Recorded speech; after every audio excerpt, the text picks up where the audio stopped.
వ్యాప్తంగా రాష్ట్ర వ్యాప్తంగా పేరుంది. ఈ కమ్యూనిస్టు పార్టీకి మూల స్తంభాలు.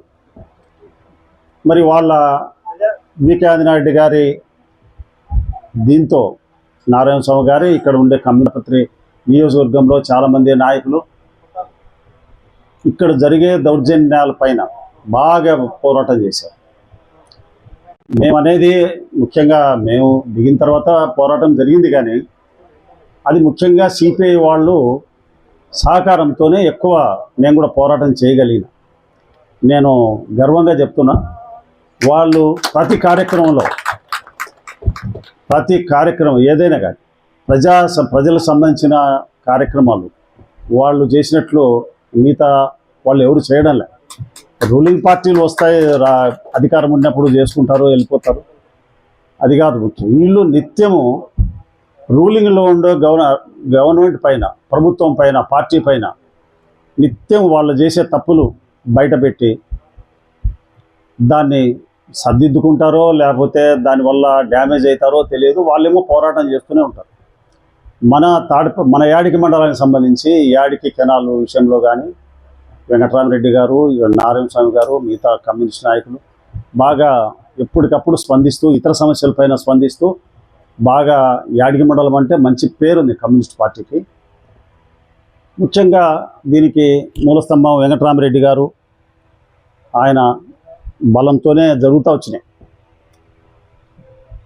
మరి నేను 89లో నిలబడ్డప్పుడు కమ్యూనిస్ట్ పార్టీ విస్తృతంగా పనిచేసింది. వాళ్ళకి అంతకుముందు సింగిల్ విండో ఎలక్షన్స్ నాకు పరిచయమైనది. ఇప్పుడు సింగిల్ విండో ఎలక్షన్స్ యాడికి మండలంలో జరిగినటువంటి సింగిల్ విండో ఎలక్షన్ ఒక ఎమ్మెల్యే ఎలక్షన్ లాగా జరిగింది. చాలా భయంకరంగా జరిగింది. దాంట్లో ఈ ముఖ్యంగా వెంకటరామరెడ్డి గారి నాయకత్వంలో మన నాయకులు అందరూ బాగా పనిచేశారు. 90% విజయాన్ని అయితే సాధించారు.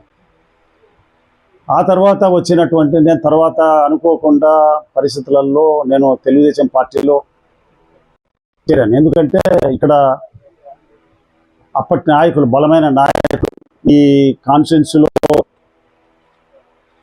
ఫ్యాక్షన్ లేపుతూ వచ్చారు ప్రతి గ్రామంలో.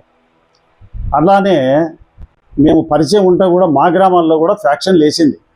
వాళ్ళ ప్రోద్బలంతోనే, లేకపోతే వాళ్ళకి మా గ్రామాలలో కూడా పెట్టుకోవాలనేంత బలం లేదు, ధైర్యం లేదు. కానీ వాళ్ళ ప్రోద్బలంతో జరిగినాయి ఫ్యాక్షన్.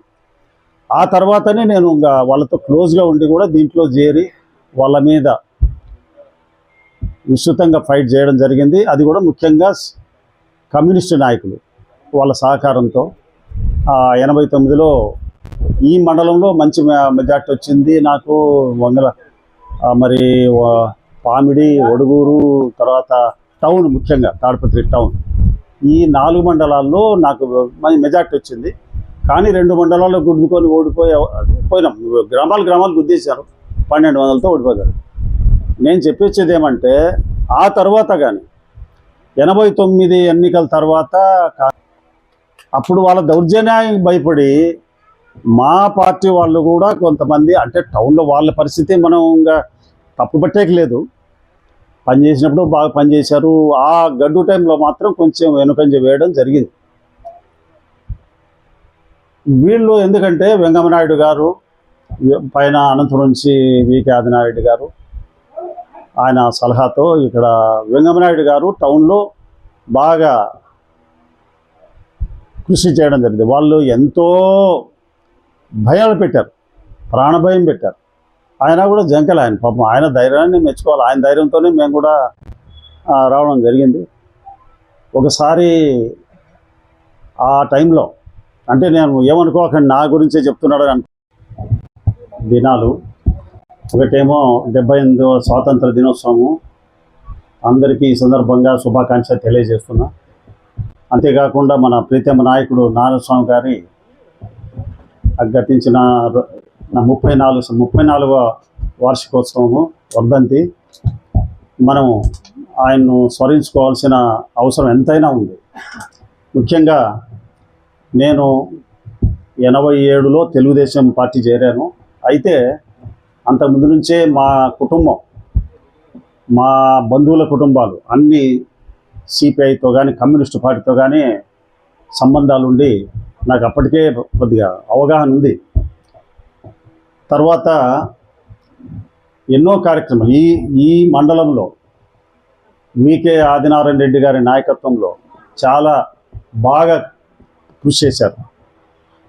నారాయణ స్వామి గారు కానీ, లక్ష్మయ్య గారు కానీ, మరి ఈ తాలూకాలో రంగయ్య, మిగతా చాలామంది నాయకులు ఆయన సూచనల ప్రకారం ఇక్కడ బాగా పార్టీ అభివృద్ధి అయింది. మరి వేములపాడు వెంకటరామరెడ్డి గారు, మరి